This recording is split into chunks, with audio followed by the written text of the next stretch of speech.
हुआ है, आज मीटिंग भी की है जो भूपेंद्र जी ने कहा है, तो क्या मीटिंग का प्रोसेस ऐसा है कि हम जब कभी भी अपने यहाँ नौगामा सादात आते थे या दिल्ली जाते थे यहाँ से,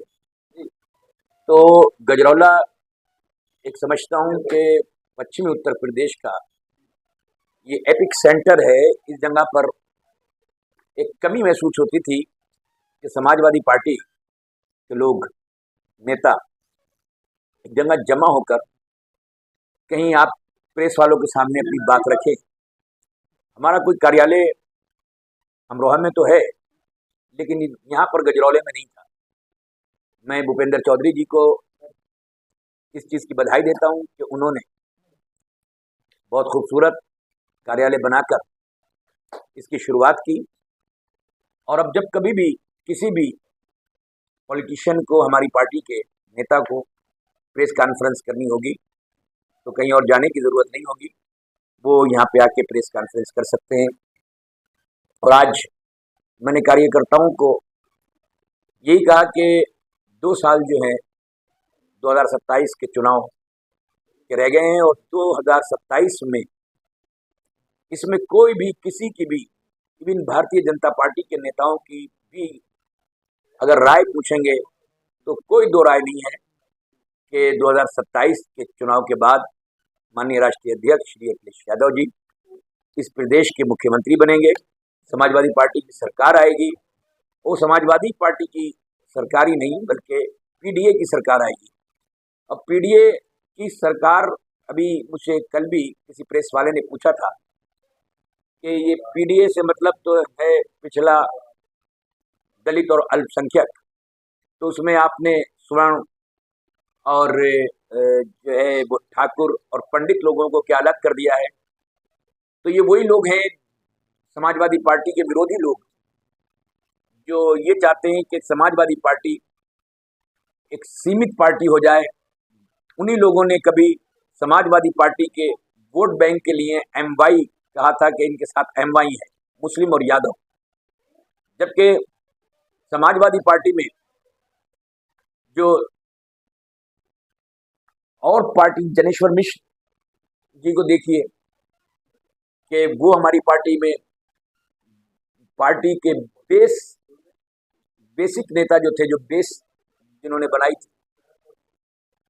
वो समाजवादी पार्टी के थे। स्वर्ण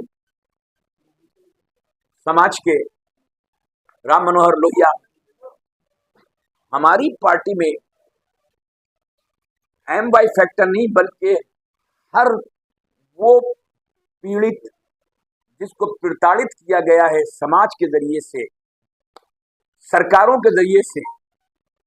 और जालिम लोगों के जरिए से, वो समाजवादी पार्टी उनका साथ देना चाहती है, उनके हाथ में हाथ बढ़ाकर उनको अगले पायदान तक ले जाना चाहती है। उसी को, जैसे हमारे यहाँ पर चिराग से चिराग जलता है, तो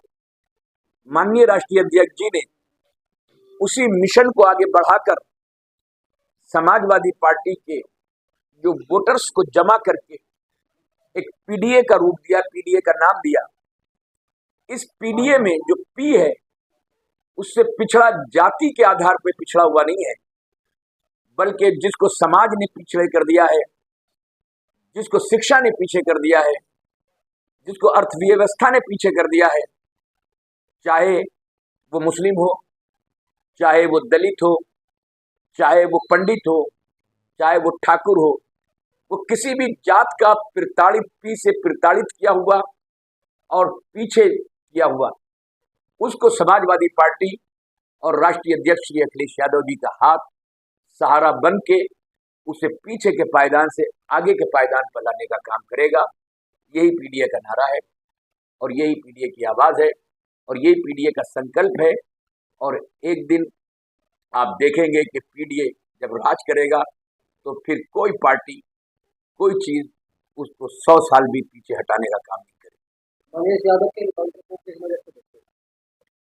जाहिर है कि जो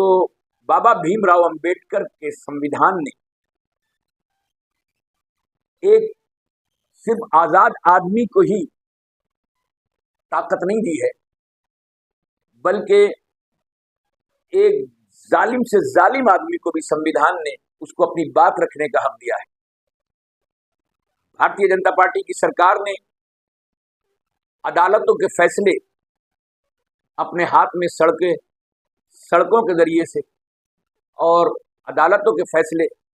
गोली के जरिए से करने शुरू कर दिए हैं। जो कभी अदालत के जजेस लोग अपने कलम से फैसला करते थे, वो आज उत्तर प्रदेश की सरकार अपनी गोली से फैसला करना चाहती है। और ये संविधान का एक तरह से कत्ल है। संविधान कहता है कि एक मुजरिम को कठघरे में खड़ा करके उसके किए हुए कारनामों की सजा एक जज दे सकता है, पुलिस की गोली नहीं दे सकती।